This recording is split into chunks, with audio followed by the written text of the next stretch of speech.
मेरा नाम अल्बर्ट है। मेरा इस दुनिया में मेरी माँ के अलावा कोई नहीं था। मगर जब से मेरी शादी हुई थी वो भी बीमार रहने लगी थीं। हालांकि मैंने अपनी माँ का बहुत ध्यान रखा था, क्योंकि मुझे पता था मेरी माँ के अलावा मेरी इस दुनिया में कोई नहीं है। मैं रोज माँ को डॉक्टर के पास लेकर जाता, लेकिन वो दिन ब दिन कमजोर ही होती जा रही थीं। शादी के 2 साल बाद ही भगवान ने मुझे 2 जुड़वा बेटियां दी थीं। मेरी बेटियां भी 1 साल की ही थीं कि मेरी माँ मुझे छोड़कर चली गई थीं। मेरा बाप तो आज से 10 साल पहले ही मर चुका था, और आज मेरी माँ भी हमें छोड़कर चली गई थीं। ना ही मेरा कोई भाई था, ना ही मेरी कोई बहन थी। हाँ, मेरे कुछ रिश्तेदार थे जो गांव में रहते थे, मगर मैं अपनी माँ के साथ पिछले कई सालों से सूरत में रह रहा था। माँ के चले जाने के बाद अब मेरी पत्नी और मेरी दोनों बेटियां थीं, जो मेरी कुल दुनिया थीं। माँ के मरने का मुझे उस समय बहुत सदमा लगा था, मगर वक्त गुजरने के साथ साथ मैं अपनी ज़िंदगी में बिजी हो गया। मेरी पत्नी मुझसे बहुत मोहब्बत करती थी, और मेरी दोनों बेटियां बहुत ही खूबसूरत और मेरी बहुत ही लाडली थीं। मेरी पत्नी बड़ी सादा तबीयत की मालिक थी। उसने आज तक कभी मुझसे कोई जिद या इच्छा नहीं की थी। मैं जो भी उसे लाकर दे देता, वो उसी में खुश हो जाती थी। मैं हर साल अपनी दोनों बेटियों की सालगिरह बड़ी धूमधाम से मनाता था। मेरी बड़ी बेटी का नाम एलन और छोटी बेटी का नाम एलेक्स था। समय गुजरता गया और अब दोनों 15 साल की हो गई थीं। मेरे पड़ोस में एक लड़की रहती थी जिसका नाम डेजी था, जो मेरी बेटियों की बहुत ही अच्छी दोस्त थी। वो अक्सर हमारे घर आ जाती और मेरी बेटियां उसके साथ खूब खेला करती थीं। मैं भी अपनी बेटियों पर कोई रोक टोक नहीं करता था, क्योंकि मुझे पता था इनका कोई अपना सगा रिश्तेदार इस शहर में नहीं रहता, तो ये कहाँ जाएंगी। और फिर और फिर डेजी भी मिजाज की अच्छी थी, खूब मिलजुल कर खेला करती थी, कभी लड़ाई झगड़ा नहीं करती थी। इसीलिए मैंने भी कोई रोक टोक नहीं उठाई थी। तीनों आराम से एक दूसरे के साथ खेलती रहती थीं।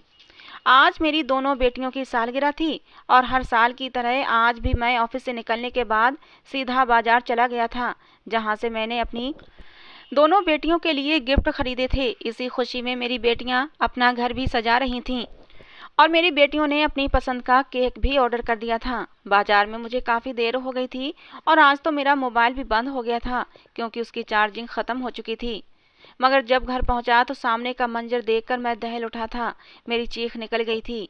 मेरे घर के आसपास लोगों की भीड़ जमा थी, और लोगों की भीड़ देखकर ही मेरा दिल दहल उठा था। कुछ तो अनहोनी जरूर हुई थी। और जब मैं भीड़ के पास पहुंचा तो लोग मुझे दया भरी नज़रों से देखने लगे, और मुझे तसल्ली देने लगे कि जो होता है गॉड की मर्जी से होता है, उसकी मर्जी के बिना तो पत्ता भी नहीं हिलता। लोगों की ऐसी बातें मेरे दिल को और भी दहला रही थीं। मैं जैसे तैसे करके अपने घर के अंदर पहुंचा था। मेरी पूरी दुनिया ही लुट चुकी थी। मेरी पत्नी और मेरी दोनों बेटियां अब इस दुनिया में नहीं रही थीं, क्योंकि घर में शॉर्ट सर्किट होने की वजह से आग लग गई थी। मोहल्ले में काफ़ी सारे लोग मुझे जानते थे। उन्होंने मुझे फ़ोन करने की कोशिश की थी, लेकिन मेरा फ़ोन बंद था। मेरी पत्नी और दोनों बेटियां करंट लगने की वजह से मौके पर ही दम तोड़ गई थीं। मोहल्ले वालों का कहना था कि उन्होंने अपनी तरफ से बहुत कोशिश की थी, मगर जब तक वो दरवाज़ा तोड़कर घर के अंदर दाखिल हुए तब तक तुम्हारी पत्नी और तुम्हारी दोनों बेटियां इस दुनिया से जा चुकी थीं। करंट लगने की वजह से उनका 90% शरीर जल चुका था। मेरे लिए ये किसी कयामत से कम नहीं था। अंतिम संस्कार के बाद मेरी बेटी की सहेली डेजी भी बहुत रो रही थी। हमारी शादी को 16 साल हुए थे, और मेरी हमसफ़र मुझे छोड़कर चली गई थी। शायद मैं बहुत ही बदकिस्मत इंसान था। मेरा सब कुछ लुट चुका था। सबका कहना था ये हादसा बस अचानक ही हो गया था, और यह हादसा एक नेचुरल हादसा था, इसमें किसी का हाथ नहीं था। सबसे पहले तुम्हारी पत्नी को करंट लगा था, और अपनी माँ को बचाने के लिए दोनों बेटियां अपनी माँ से लिपट गई थीं, जिस वजह से उन्हें भी करंट लग गया और तीनों की मौके पर ही मौत हो गई। मैं भी ये सोचकर चुप हो गया था, लेकिन अब मेरा किसी भी काम में दिल नहीं लगता था। मैंने ऑफिस जाना भी छोड़ दिया था। मैंने सब कुछ छोड़ दिया, बस इतना काम करता कि 2 वक्त की रोटी खा सकूं। मगर मेरा वीरान पड़ा घर मेरा मुंह चिढ़ाता रहता था। घर आता तो अपनी पत्नी और बेटियों की याद सताने लगती। ख्याल आता कि जैसे अभी वो किचन से बाहर निकलेगी और कहेगी, खाना बन गया है, आप मुंह हाथ धो लें, मैं खाना लगा देती हूँ। मेरी बेटियां भागती भागती मेरे पास आएंगी और कहेंगी, पापा आज हमने स्कूल में ये किया, आज हमने वो किया। कभी मुझसे जिद करेंगी कि पापा मम्मी ने खाना अच्छा नहीं बनाया, हमें बाहर खाना खिलाने ले चलें। मुझे वो सारे पल याद आते थे जो मैंने अपनी पत्नी और अपनी दोनों बेटियों के संग गुजारे थे।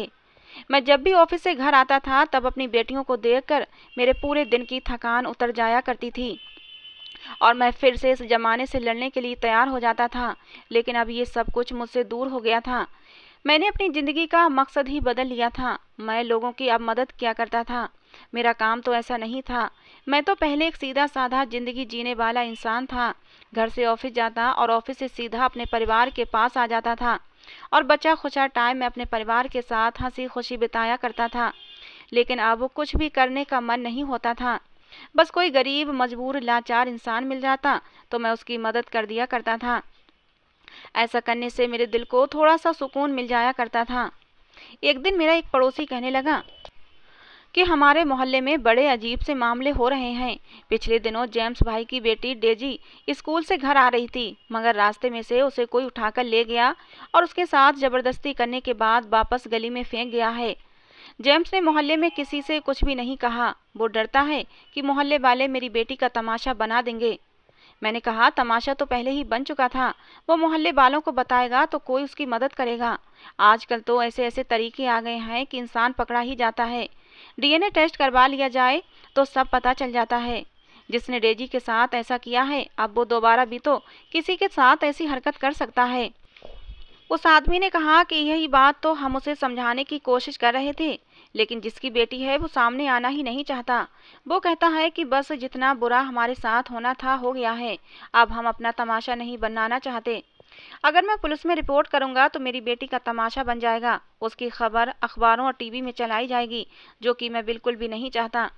और अब तो सुना है कि वो डेजी की शादी भी कर रहा है। मैंने कहा कि डेजी के ससुराल वालों को ये बात पता चल गई तो वो उस लड़की के साथ और भी बुरा व्यवहार करेंगे। ये समाज तो अच्छी भली औरत को नहीं छोड़ता, तो फिर ऐसी लड़की के साथ कैसा व्यवहार रखा जाएगा। खैर, मैंने इस बात में उस समय ज़्यादा दिलचस्पी नहीं ली। फिर एक दिन मैं घर वापस आ रहा था कि मुझसे एक लड़का आकर टकरा गया। गलती उस लड़के की ही थी। वो मोबाइल में बिजी था और मोबाइल देखते हुए सड़क पर चला जा रहा था और खुद ही आकर मुझसे टकरा गया था। मैंने कहा, बेटा देखकर चला करो। उसने कहा कि बुढ़े तू देखकर चला कर। मैं हैरान रह गया था कि उसने मुझे इतने बुरे शब्दों में बात की थी, जबकि मैं तो उसे बेटा कहकर पुकार रहा था। मैंने उसकी शक्ल अच्छी तरह देखी। वो देखने में ही कोई आवारा टाइप का लड़का लग रहा था, जिसकी जेब में माँ बाप ने पैसे भर दिए थे, हाथ में महंगा मोबाइल पकड़ा दिया था, लेकिन तमीज से खाली था। इसीलिए उसके साथ बहस करना बिल्कुल बेकार था। वो लड़का मुझे घूरता हुआ वहां से चला गया, पर उसकी शक्ल मेरी आंखों में बस गई थी। मैं सोच रहा था कि उसके माँ बाप ने उसकी कैसी परवरिश की होगी। उसके माँ बाप ने उसे बड़ों से बात करने की तमीज भी नहीं सिखाई थी। राह चलते किसी आदमी से टकरा गया तो माफ़ी मांगने की बजाय उल्टा उसी को बातें सुना रहा था। उम्र बढ़ने के साथ साथ इंसान में ये हुनर नेचुरली आ जाता है कि वो शक्ल देखकर ही पहचान लेता है कि कौन कैसा है। लड़के की शक्ल देखकर ही पता चल जाता है कि वो लोफर है या जिम्मेदारियां निभाने वाला है, और लड़की की शक्ल देखकर भी पता चल जाता है कि उसे घर बनाने का शौक है या सिर्फ फैशन और मेकअप करने का शौक है। एक दिन मैं मोबाइल में कुछ देख रहा था कि मेरे सामने एक वीडियो आई। शायद किसी ने बहुत ही सेंसिटिव टॉपिक पर यह फिल्म बनाई थी, और उसका एक सीन था जिसमें बूढ़ी औरत कह रही थी कि इस मुर्दा औरत को दफनाने से पहले इसकी दोनों टांगों को अच्छी तरह से बांध दो। आजकल का ज़माना बड़ा ख़राब है। मैं ये सुनकर हैरान रह गया, क्योंकि हमारी फिल्में भी तो हमारे समाज का ही एक आईना होती हैं। क्या वाकई हमारा समाज इस तरफ जा रहा था कि कब्र में दफन औरतों को भी नहीं छोड़ता? अभी मैं यही सब कुछ सोच रहा था कि एकदम से अपनी बेटियों का ख्याल आ गया। ना जाने क्यों मुझे उनकी याद इस तरह आई कि मेरी आंखों में आंसू आ गए।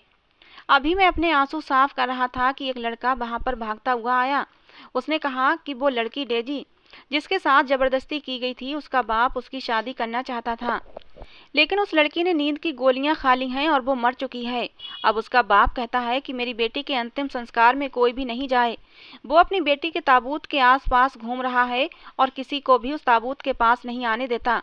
वो कहता है, मैं खुद ही अपनी बेटी को ले जाऊंगा और उसे दफना दूंगा, कोई भी मेरे साथ नहीं जाएगा, क्योंकि मैं नहीं चाहता कि मेरी बेटी के मरने की खबर लोगों को पता चले। अगर आसपास के गांव में भी ये खबर फैल गई तो सब लोग आएंगे और मुझसे सवाल करेंगे कि जवान बेटी ने खुदकुशी क्यों की है, और फिर मेरी बेटी के मरने की खबर पुलिस तक भी पहुंच जाएगी।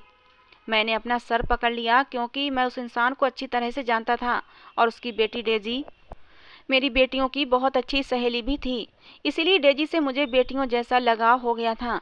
मैंने कहा कि अब क्या करना है। उसने कहा कि लड़की की कब्र बनानी है, आप मेरे साथ चलें। मैंने कहा ठीक है, मैं आता हूँ। मेरा दिल भारी हो गया था। मैं क्यों अपने आप को ऐसी सूरत हाल में डाल रहा था। मैंने अपनी बेटियों को भी खुद ही कब्र में उतारा था। मोहल्ले वाले मेरा बहुत सम्मान करते थे, उनका मुझ पर पूरा भरोसा था। वो जानते थे कि मैं एक दुखी आदमी हूँ जिसकी पूरी फैमिली ही इस दुनिया से जा चुकी है। बेटियां सबकी एक जैसी होती हैं। मैं सबको अपनी बेटियों की नज़र से देखा करता था, इसीलिए लोग मेरा बहुत सम्मान करते थे। तभी तो ये लड़का मुझे बुलाने के लिए आया था और मुझे सारा मामला समझाया था। डेजी का बाप कह रहा था कि बस जल्दी जल्दी से इसे दफन कर दो, ज़्यादा देर न लगे। मैं उसके साथ चला गया। उसके बाप को देखकर मैं हैरान रह गया। उसकी आंखों में कोई भी आंसू नहीं था। वो बस यही कह रहा था कि गॉड ने मुझे बेटी दी थी और गॉड ने ही वापस ले ली। बेटियां तो होती ही हैं बदनामी फैलाने के लिए। अब मैं किस किस को जवाब देता फिरूंगा। इससे पहले कि पुलिस आ जाए और ये पुलिस केस बन जाए, ये काम जल्द से जल्द ख़त्म हो जाना चाहिए। मैंने अपनी बेटी का पोस्टमार्टम नहीं करवाना, नहीं तो बात कहाँ से कहाँ पहुँच सकती है। मैं सोच रहा था कि डेजी की माँ पर क्या गुजर रही होगी, क्योंकि औलाद से सबसे ज़्यादा मोहब्बत माँ को ही होती है। वो रो रही होगी, तड़प रही होगी। सुनने में आया था कि डेजी के बाप ने घर में डेजी की बॉडी को 5 मिनट भी नहीं रखने दिया था। जैसे ही पता चला कि डेजी दुनिया से चली गई है, बस 10 मिनट के अंदर ही ताबूत मंगवाया गया और जल्दी जल्दी उसे ताबूत में पैक कर दिया गया था। कब्र की खुदाई शुरू हो गई थी, लेकिन जब डेजी की बॉडी को पकड़ाया गया तो मुझे ऐसे लगा कि जैसे वो जिंदा है और सांस ले रही है। फिर मैंने सोचा कि शायद मुझे वहम हो रहा होगा। ऐसा कुछ नहीं है। शायद मेरे दिल में मेरी बेटियों का ख्याल आ गया है। शायद ये मेरा दुख था जो मैं इस तरह की बातें सोचने पर मजबूर हो रहा था। हमने डेजी को दफना दिया। जैसे ही हमने डेजी को दफन किया तो उसके बाप ने कहा, चलो, इससे मेरी जान छूट गई। मैं हैरान रह गया कि उसने अपनी बेटी के लिए ऐसे शब्द इस्तेमाल क्यों किए थे। हम लोग एक दूसरे की शक्ल देख रहे थे। लड़की को दफनाकर सब लोग वापस आ गए। अभी घर आए आधा घंटा ही हुआ था कि मेरा दिल बेचैन होने लगा। आज उस लड़की को दफनाकर मुझे अपनी बेटियों की याद आ रही थी। मैंने सोचा कि कब्रिस्तान चला जाता हूँ, जाकर थोड़ी देर वहाँ बैठ जाता हूँ, क्योंकि जिस जगह पर डेजी को दफनाया गया था वहाँ मेरी बेटियाँ भी दफन थीं। मैं कब्रिस्तान जा रहा था और सोच रहा था कि डेजी ने अपनी जान क्यों ली होगी। शायद वो किसी को धोखा नहीं देना चाहती थी, अपने होने वाले पति को अंधेरे में नहीं रखना चाहती थी, क्योंकि उसकी इज्जत लुट चुकी थी। और शायद उसने यही सोच लिया होगा कि ये समाज अब उसको कभी भी इज्जत की निगाह से नहीं देखेगा। अभी मैंने कब्रिस्तान में कदम रखा ही था कि जैसे मुझे कब्रिस्तान में किसी के होने का एहसास हुआ। जैसा मैंने पहले बताया था कि उस लड़की की कब्र मेरी बेटी और मेरी पत्नी की कब्र के पास ही थी, तो मैं वहीं जा रहा था। लेकिन इससे पहले ही मैं वहां पहुंचता, मुझे उस कब्र पर 2 लोग खड़े हुए नजर आए। मैंने सोचा कि शायद डेजी का बाप है और साथ में कोई और आदमी है, जो सबके सामने तो मजबूत बनने के लिए कह रहा था कि अच्छा हुआ मेरी बदनामी का कारण ख़त्म हो गया, लेकिन अब शायद उसे अपनी बेटी की याद आई है और अब रात के अंधेरे में यहाँ आया है। इसीलिए मैं जरा पीछे ही रुक गया और अपने कदम भी धीरे कर लिए। जब मैंने गौर से देखा तो महसूस किया कि वो उसका बाप नहीं है, क्योंकि उसका बाप तो अच्छा खासा सेहतमंद मोटा आदमी था और ये दोनों तो दुबले पतले और कुछ छोटे कद के लग रहे थे, जैसे कि जवान लड़के होते हैं। और उस लड़की का तो कोई भाई भी नहीं था, वो तो 4 बहनें थीं। शायद इसीलिए तो उसका बाप अपनी बेटियों से तंग था कि उसे बेटी की वजह से बदनामी सहनी पड़ी। इसीलिए वो अपनी बेटी डेजी से पीछा छुड़ाना चाह रहा था। मैं कुछ पीछे ही रुक गया, लेकिन अब मुझे उन लोगों की आवाज़ नहीं आ रही थी। मैं इस कब्रिस्तान के चप्पे चप्पे से वाकिफ था, क्योंकि मैं अपनी बेटियों की और अपनी पत्नी की कब्र पर आता रहता था। मैंने थोड़ा आगे बढ़कर देखा तो ये देखकर मेरे कदमों तले से ज़मीन निकल गई कि वो तो उस लड़की की कब्र को खोद रहे थे, बल्कि पूरा खोद चुके थे और अब शायद लड़की की बॉडी को बाहर निकालना चाहते थे। मैंने सोचा ये लोग क्या कर रहे हैं और उस लड़की की कब्र को खोद क्यों रहे हैं, इस तरह से उस लड़की की बॉडी को बाहर क्यों निकालना चाहते थे। इसे तो हमने आधा घंटा पहले ही दफनाया था। वो जल्दी जल्दी ये काम कर रहे थे। मैं हैरान रह गया। मैं उसमें से एक लड़के को पहचान गया था। ये तो वही लड़का था जो उस दिन राह चलते मुझसे टकरा गया था और जिसको देखकर ही पता चलता था कि वो कोई बुरी नीयत और बुरे काम करने वाला लड़का है। बस मेरे दिमाग में एक बात बिजली की तरह आ गई। मैं समझ गया ये लोग उस लड़की के रिश्तेदार तो नहीं हो सकते, मामला कुछ और ही है। अब मुझे शायद मोहल्ले वालों को बुला लेना चाहिए था, लेकिन तब तक मैं लोगों को बुलाता तब तक बहुत देर हो जाती, क्योंकि रात का समय था और सर्दी का मौसम था। सब लोग अपने अपने घरों में सो चुके थे और इतनी सर्दी में कौन आता, जबकि उसका बाप भी अपनी बेटी से पीछा छुड़ाकर गहरी नींद सो रहा था। मैं आहिस्ता आहिस्ता आगे बढ़ने लगा। मैंने करीब पड़ा एक लकड़ी का बड़ा सा डंडा उठा लिया, जो शायद पेड़ की एक टहनी थी और नीचे गिर गई थी। मेरे अंदर बहुत सारी ताकत आ गई थी और मैं अपने अंदर सारी ताकतें समेट रहा था, क्योंकि उन दोनों के इरादे क्या थे मैं भांप चुका था। उन्होंने बॉडी को बाहर निकाल लिया और कफन भी खोलने लगे, मगर मैंने उसी समय दोनों के सर पर डंडे मारने शुरू कर दिए। एक एक डंडा मैंने उन दोनों के सर पर दे मारा। उनमें से एक लड़का तो एक ही डंडे में बेहोश हो गया, और जिसको मैं जानता था मैंने उसको पकड़ लिया और मुक्कों और घूंसों से मारना शुरू कर दिया। शोर सुनकर कब्रिस्तान में रहने वाला कब्र बनाने वाला भी आ गया। वो कब्रिस्तान के दूसरे हिस्से में रहता था और दीवार के पार ही उसका घर था। इतनी दूर से वो देख तो नहीं सकता था कि यहाँ क्या हो रहा है, लेकिन शोर सुनकर वो भागता हुआ आया था। वो लड़का जमीन पर गिर गया था। मैंने जल्दी जल्दी बॉडी को ऊपर दोबारा से कपड़ा लिपेट दिया, लेकिन ये देखकर मैं हैरान रह गया कि वो लड़की तो जिंदा थी, क्योंकि वो सांस ले रही थी, लेकिन शायद गहरी बेहोशी में मालूम हो रही थी। कब्र बनाने वाला आदमी वहां पर आ चुका था। उसने उस लड़के को पकड़ लिया। मैंने कहा कि इसको जाने मत देना, और ये जो बेहोश पड़ा है इसको भी पकड़ लेना। ये लड़की जिंदा है, मैं इसे अस्पताल लेकर जा रहा हूँ। उस आदमी ने कहा, ये तुम क्या कर रहे हो? ये लड़की मर चुकी है और उसकी डेथ बॉडी को लेकर कहाँ जा रहे हो? मैं जोर से चिल्लाया। मैंने कहा, ये मरी नहीं है। मैंने जल्दी से डेजी को गोद में उठाया। उसका वजन इतना ज्यादा नहीं था। दुबली पतली 17-18 साल की लड़की थी। अस्पताल करीब ही था। मैं जल्दी जल्दी उसे वहां पर ले गया। डॉक्टर भी हैरान रह गए थे। बाकी सब लोग भी हैरान थे, क्योंकि डेजी की बॉडी कफन में लिपटी हुई थी, और इस तरह कफन में लिपटी बॉडी को अस्पताल में लाना सबको हैरान कर गया था। बल्कि उल्टा सब लोग मुझ पर गुस्सा होने लगे कि डेथ बॉडी को अस्पताल में इलाज कराने के लिए क्यों लाए हो। मैंने डॉक्टर को कहा कि इसको चेक करें, ये जिंदा है। डॉक्टर ने जब चेक किया तो उसने कहा कि हाँ, इसकी सांसें तो बहुत धीरे धीरे चल रही हैं, हमें इसे फौरन ऑक्सीजन लगानी होगी। मैंने कहा कि जो भी करें बस जल्दी करें। वो जल्दी जल्दी उस लड़की को अंदर ले गए और उसे ऑक्सीजन लगाई गई। 1-1.5 घंटे तक तो कुछ समझ नहीं आया कि वो जिंदा बच भी पाएगी या नहीं। मैं हैरान था, ये लड़की जिंदा थी और उसको दफन कर दिया गया था। ये सब कुछ उसके बाप की वजह से हुआ था, उसने जो इतनी जल्दी मचा रखी थी। थोड़ी देर के बाद डॉक्टर ने कहा कि अभी उसकी सांसें तो चल रही हैं, लेकिन अगले 24 घंटे बहुत ज़्यादा नाजुक हैं। मैंने कहा कि आखिर ये सब मामला क्या हुआ था। डॉक्टर ने कहा कि इस लड़की ने नींद की बहुत ज़्यादा गोलियां खा ली थीं, लेकिन ये मरी नहीं थी, बस ये गहरी बेहोशी की हालत में चली गई थी, जिसमें इंसान के दिल की धड़कन और सांस लेने की गति बहुत कम हो जाती है। ऐसा लगता है कि इंसान मर गया है और फिर उसे 2-3 दिन के बाद ही होश आता है। ऐसे मरीज को देखकर सिर्फ डॉक्टर ही अंदाजा लगा सकता है कि वो जिंदा है। शायद इसके घर वाले इस बात से बेखबर थे। डॉक्टर ने कहा कि आप इंतजार करें, अगले 24 घंटे के बाद देखेंगे कि क्या होता है। डॉक्टर ने बताया कि डेजी जिंदा तो है, शायद इस लड़की ने जीने की उम्मीद छोड़ दी है। उसके शरीर से जान नहीं निकली थी, लेकिन उम्मीद खत्म हो गई थी, इसीलिए ये सब कुछ हुआ है। इंसान का दिमाग बड़ा ही उलझा हुआ होता है, दुख और सुख से ही चलता है, लेकिन खुशी से तो चलता है मगर गम से मर जाता है। डॉक्टर ने कहा कि आप उसके माँ बाप को बता दें। मैंने कहा, नहीं, मैं किसी को नहीं बताना चाहता, लेकिन ये बात मोहल्ले में फैल जरूर सकती है, पर इस बारे में सिर्फ कब्र बनाने वाले को ही पता है, या फिर हमारी गली के कुछ लोग आए थे, वो भी सारी सूरत हाल देखकर मेरे ही साथ हो गए थे, और उन दोनों आवारा लड़कों को पुलिस के हवाले कर दिया गया था। हमने पुलिस को भी कहा था कि इनको इनके घर वालों से बात मत करने देना।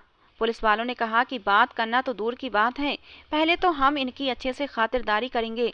उनकी इतनी हिम्मत कि ये कब्र से लड़कियों को निकाल कर उनके साथ उनकी इज्जत के साथ खिलवाड़ करना चाहते थे। बाद में पता चला उस लड़की के साथ पहले भी इन्हीं लड़कों ने जबरदस्ती की थी, और अब दोबारा से ये सब कुछ करने के इरादे से आए थे। पुलिस वाला भी हमारे ही मोहल्ले का था, वो बहुत गुस्से में था। उसने कहा कि हम भी बेटियों वाले हैं, ऐसे इंसान को अगर बिना सजा दिए छोड़ दिया जाए तो कल को ये सब कुछ हमारी बेटियों के साथ भी कर सकते हैं। मैं इनको सख्त से सख्त सजा दिलवाऊंगा। डेजी को 48 घंटे के बाद होश आया था। मुझे देखते ही वो पहचान गई थी कि मैं कौन हूँ। नर्स और डॉक्टर ने उसको सब कुछ बता दिया। बेचारी अब क्या बोलती, वो तो अजीब सी हालत में थी। उसे पूछा कि वो क्या अपने माँ बाप के पास जाना चाहती है, तब उसने इनकार कर दिया। हमने उसको समझाया कि तुम्हारे घर में तुम्हारी माँ होगी, तुम्हारी बहनें होंगी, वो तुम्हारे लिए तड़प रही होंगी, मगर उसने फिर भी इनकार कर दिया। ये बात छुपने वाली नहीं थी, उसके घर वालों को भी सब पता चल चुका था। वो भी अस्पताल आ गए थे।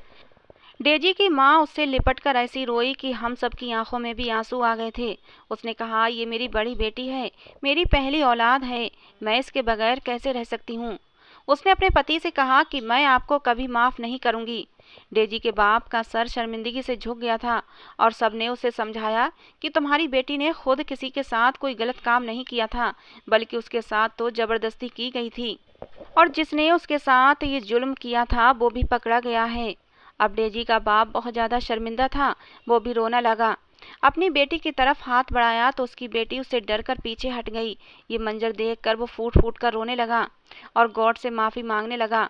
पुलिस वाले ने कहा कि अब इस लड़की का क्या होगा, ये तो बेचारी हर तरफ से बदनाम हो गई है। मैंने कहा, इसकी ज़िंदगी बच गई, यही बड़ी बात है। लेकिन हमारे ही मोहल्ले का एक लड़का आगे आया, उसने डेजी से शादी करने की बात सब लोगों के सामने रख दी। मैं उस लड़के को जानता था, उसका बाप इस दुनिया में नहीं था और वो अपनी माँ के साथ रहता था, लेकिन बहुत ही गरीब था, लेकिन मेहनती बहुत था, मेहनत और मजदूरी करता था। हम सब ने फैसला किया कि हम सब मोहल्ले वाले डेजी की शादी इस लड़के से कर देंगे और बड़ी ही धूमधाम से करेंगे। और फिर सब मोहल्ले वालों ने बढ़ चढ़कर हिस्सा लिया और उस पुलिस वाले ने भी उस लड़के के लिए नौकरी का इंतजाम कर दिया था। आज डेजी की शादी हो गई है और वो अपने पति और अपनी सास के साथ बहुत खुश है। मुझे ऐसा लगता है कि जैसे मेरी बेटी है वो। उसका पति मुझे ज़बरदस्ती अपने घर ले जाता है, मैं डेजी से मिल लेता हूँ, मुझे देखकर वो बहुत खुश होती है। ऐसा लगता है वही मेरी अपनी सगी बेटी है और मैंने उसकी शादी की है। मेरी अपनी बेटियां तो मर गई थीं, मगर डेजी की वजह से मैं फिर से जी उठा था। आज डेजी को खुश देखकर मुझे बहुत सुकून मिलता है। तो दोस्तों, ये थी आज की हमारी कहानी। आपको कैसी लगी ज़रूर बताना। पसंद आई हो तो प्लीज़ लाइक करना। रोज़ एक नई कहानी सुनने के लिए हमारे चैनल को भी सब्सक्राइब करना। कहानी को अंत तक सुनने के लिए आप लोगों का बहुत बहुत धन्यवाद दोस्तों। मिलते हैं अगली किसी नई कहानी के साथ।